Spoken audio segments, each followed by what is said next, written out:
There's a problem in this country that is affecting millions of people. The problem? Identity theft. Identity theft is serious. While some identity theft victims can resolve their problems quickly, others spend hundreds of dollars and many days repairing damage to their good name and credit record. Some consumers victimized by identity theft may lose out on job opportunities or be denied loans for buying a home or a car or even getting a college education loan because of negative information on their credit reports. In rare cases, they may even be arrested for crimes they did not commit.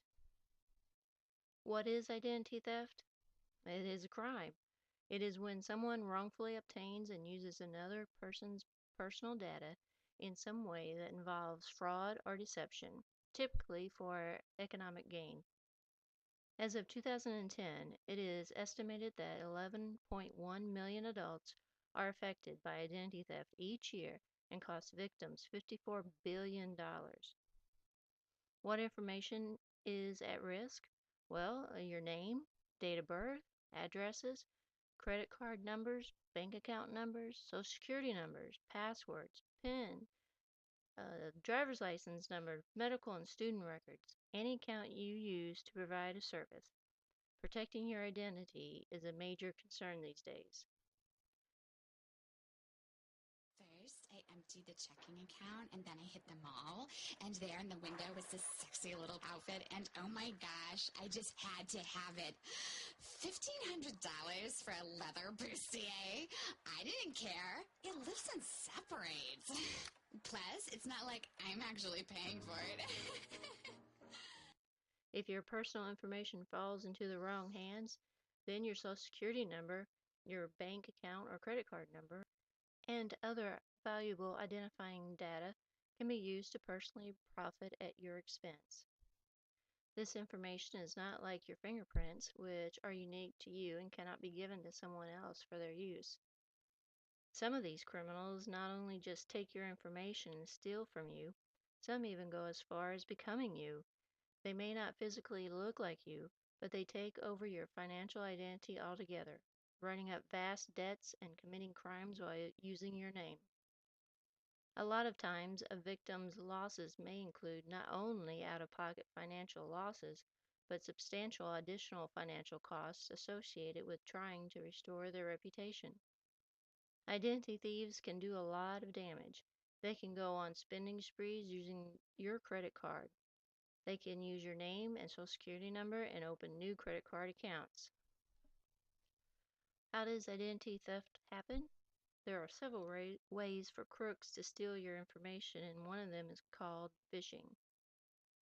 Phishing is the act of sending an email to a user falsely claiming to be an established legitimate enterprise in an attempt to scam the user into surrendering private information that will be used for identity theft. Phishing is a property crime and an economic crime too. In 2006, phishing cost approximately $2.6 billion. Emails are as private as a postcard. Anyone along the way can read it. Never put sensitive data in emails. Thieves may use phishing or fake emails to get you to provide personal information. The cyber crook is attempting to trick financial account and credit card holders into giving away their authorization information, usually by posting false websites that duplicate legitimate sites. Lori Savage isn't a novice when it comes to doing business online. You do your shopping, banking? Banking, everything. Those are here. The executive assistant had followed all the internet security rules and thought her transactions were safe until she tried to buy something with her bank card. And they told me it was declined, and I was quite shocked about that. Savage went straight to her bank. $3,000 was gone. And he pulled up my account on the screen, and he said, "I hate to tell you, but you are the next victim of identity theft." This advanced form of identity theft is called phishing, where cybercriminals lure you into letting them into your computer to fish for sensitive information. And the fishers have caught plenty as they cast an ever wider net. In the last year, attacks are up 4,000%, costing consumers up to $1.5 billion.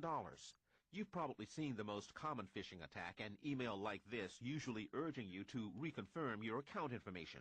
Don't click on that link. It will take you to a bogus internet site that looks like the real thing. They're so sophisticated that even computer security experts sometimes have a hard time telling the real ones from the fake ones. Once you type in your password, you've opened your account to the cyber thief, many believe to be connected to organized crime. There are some pointers in detecting phishing emails. The email might have misspelled words or have poor grammar or call you valued customer instead of your name. This is because the criminals don't know your name. Phishing emails may use exact same logos, phone numbers, addresses that appear on your statements or bills. Always be suspicious of an email that asks for your information. No exceptions. If you receive a phishing email, just delete it, or you can safely report it by forwarding it to reportphishing@antiphishing.org. Other than email phishing, crooks have always targeted websites such as Amazon, eBay, and especially PayPal.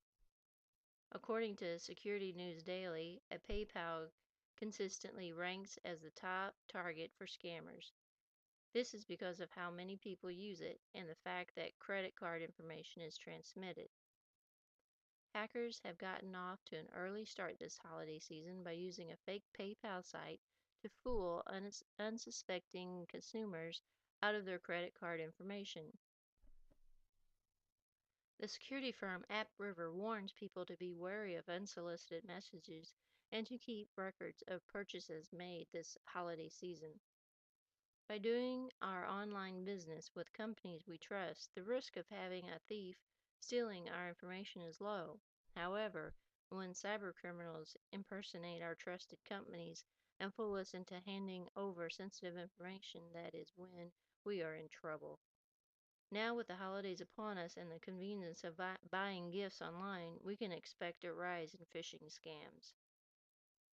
Another new phishing scam this year is one where it does not happen during the purchase, but appears on the back end of the purchase by way of a fake confirmation or order receipt. It will ask you to log in to your Amazon, PayPal, eBay, or whatever account you used to confirm payment information about an order that you never placed. You would think that this scam would be easy to avoid. However, if you have been doing a lot of shopping online or are new to online shopping, then you might click on the link and enter your credit card information on a fake site, only to be giving the information to the scammer. Ways to avoid this situation is to just go to the site directly and check your order status. Also, when in doubt, call the company. If you suspect that thieves have your information, immediately contact organizations where you have accounts. There are two new phishing scams. They've got humorous names, smishing, vishing, but they're serious business for crooks. What are they? Well, smishing, or a combination of SMS texting and phishing, is when scammers send you a text message about a problem with your account or an ATM card needing to be reactivated. When you respond, you open yourself up to trouble. Vishing, a combination of voicemail and phishing, same idea. The FBI's Internet Crime Complaint Center warns that criminals on the other end of these messages are doing holiday shopping of their own for your money, and it's a growing threat. If you give up your personal financial information, criminals can buy things with your credit cards, create phony ATM cards, and even withdraw cash from your accounts. So, how do you know if the message is real? Well, first, don't respond to anything on your cell phone from an unknown or blocked phone number. Don't download anything on your phone unless you know where it came from, same as you would on your home computer. And don't click on links or attachments from unsolicited emails. If it looks strange or wrong, stay away. In October, the FBI agents in Omaha, Nebraska arrested scammers who stole a total of $70 million from people's bank accounts. The scammers sent the victims emails containing malware that stole bank account information from their computers. But Lori Savage always deletes those pesky emails. So how did they do it? It's all happening invisibly in the background. Internet security expert Mike Whiter thinks Savage may have been hooked by a new kind of phishing called keyboard spyware. That's sneaky software hidden inside emails or programs that you download from the web. The spyware then watches every keystroke you make. Keystroke loggers are extremely dangerous. Whiter's company, Watchfire, sells computer security software to corporations. and I type in my password. At the bottom of the screen, Whiter showed us what the phisher sees and what you can't. And it's actually logging the keystrokes, and now your information is in the hands of some hacker. And that's even more dangerous because you don't even have to respond to an email anymore. It's just happening in the background and watching what you do. Banks and retailers are working to limit phishing, but quietly, to avoid scaring away customers like Savage. I will continue to shop online. I'm an avid shopper, but I will be more cautious. But every fix brings a new lure and another chance of being the fisher's next big catch. What can you do to protect yourself? Well, in the future, you may want to purchase anti-phishing software and check your online accounts and credit report regularly and quickly report something that doesn't look right. You should always be aware. There's a couple of tips to protect yourself against keyloggers. Install a personal firewall and watch where you click. What are social networking sites? Social networking sites, sometimes referred to as friend of a friend sites, build upon the concept of traditional social networks where you are connected to new people through people you already know. The purpose of some sites may be purely social, allowing users to establish friendships, while others may focus on establishing business connections.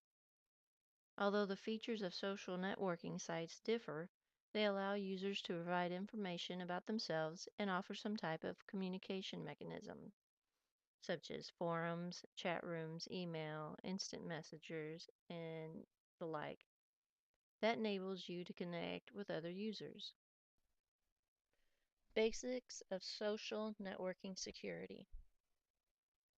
Some of them are to check your security settings monthly. Um, Facebook sets all profiles to public with each site redesign. Consider using private browsing. Private browsing allows you to view websites without storing your history or installing cookies. And do not stay logged on to Facebook. Facebook has 500 million accounts and they're still growing. Over 40% of Facebook accounts are fake. Third-party apps on Facebook. Anyone can create an app and tracker information can be built into any application. Most of these third-party apps just don't look at your data information. It looks at your friends' data information and then their friends. So these third-party apps are, mining for data. I personally don't click on them and play them because I really don't trust them.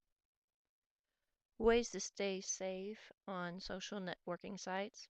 Beware of scammers. Don't click on random links or downloads. And don't put too much personal information online. What you should do to avoid becoming a victim of identity theft. Be stingy about giving out your personal information to others unless you have a reason to trust them. Check your financial information regularly and look for what should be there and what shouldn't.